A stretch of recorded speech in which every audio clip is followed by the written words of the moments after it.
या संबंध 2 दिवसीय नवपर्व शिबिराचं विचार मंथन आपल्या सर्वांच्या समोर मी ठेवण्याचा प्रयत्न। एका बाजूला पक्ष आणि पक्षाचं संघटन उभं करणं आणि पक्षाला सर्वदूर क्षेत्रामध्ये क्रीडा क्षेत्र असेल, आरोग्य क्षेत्र असेल, महिलांच्या क्षेत्रातल्या सुद्धा अनेक योजना त्या ठिकाणी असतील।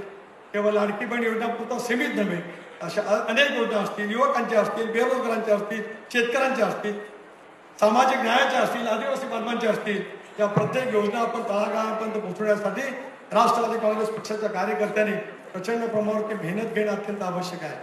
सभासद नोंदणी अभियान याची सुरुवात आज व्यासपीठावरती या ठिकाणी होती।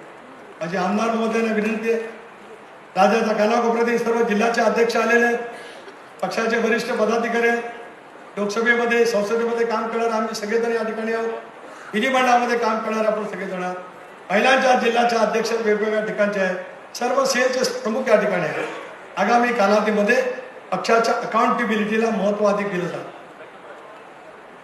1.5 वर्ष पक्ष आपण निवडणुकीच्या दृष्टिकोनातून योग्य पद्धतीने उभा राहण्याची खबरदारी त्या ठिकाणी घेतात। आता भक्कमपणाची वाटचाल करा।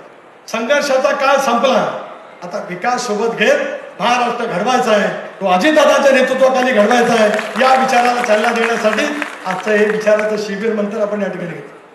एक विधानसभा सदस्य निवडून आला म्हणजे आता आपली जबाबदारी संपली नाही। सत्तेमध्ये आपण आलोच, सत्तेमधला आपला सहभाग ठामपणे त्या ठिकाणी राहणारच आहे। उद्याची वाटचाल करायची असेल तर तळागाळातल्या कार्यकर्त्याला सन्मानपूर्वक जिल्हा परिषद, नगरपालिका, नगरपंचायती आणि महापालिकेमध्ये निवडून आणणं हे प्रथम कर्तव्य ठेवून उद्याची वाटचाल त्या ठिकाणी करायची। पक्ष राज्याच्या प्रत्येक जिल्ह्यामध्ये अधिक विस्ताराची आवश्यकता आहे। पक्षाच्या तळागाळामध्ये काम करणाऱ्या कार्यकर्त्यांना सुद्धा आपल्याला त्या ठिकाणी सन्मानपूर्वक वेगवेगळ्या निवडणुकीला आव्हानात्मक सामोरं त्या ठिकाणी जायचं आहे। 50% आरक्षण आहे। 50% आरक्षणाच्या माध्यमातून महिला भगिनींची उमेदवारी आणि त्यांना सुद्धा निर्वाचित करणं आणि ज्या माय माऊलींच्यामुळे राज्याच्या सत्तेवरती आपण आलो त्यांना सुद्धा त्यावेळेला निवडणुकीमध्ये आपण संधी देऊ, त्यावेळेला त्यांना यशापर्यंत नेण्याची जबाबदारी सुद्धा भाव म्हणून आपण स्वीकारली पाहिजे। त्या कामामध्ये सुद्धा आपल्याला लक्ष अधिक केंद्रित करावं लागेल। ही शेवटी विचाराची दिशा घ्यावी लागेल।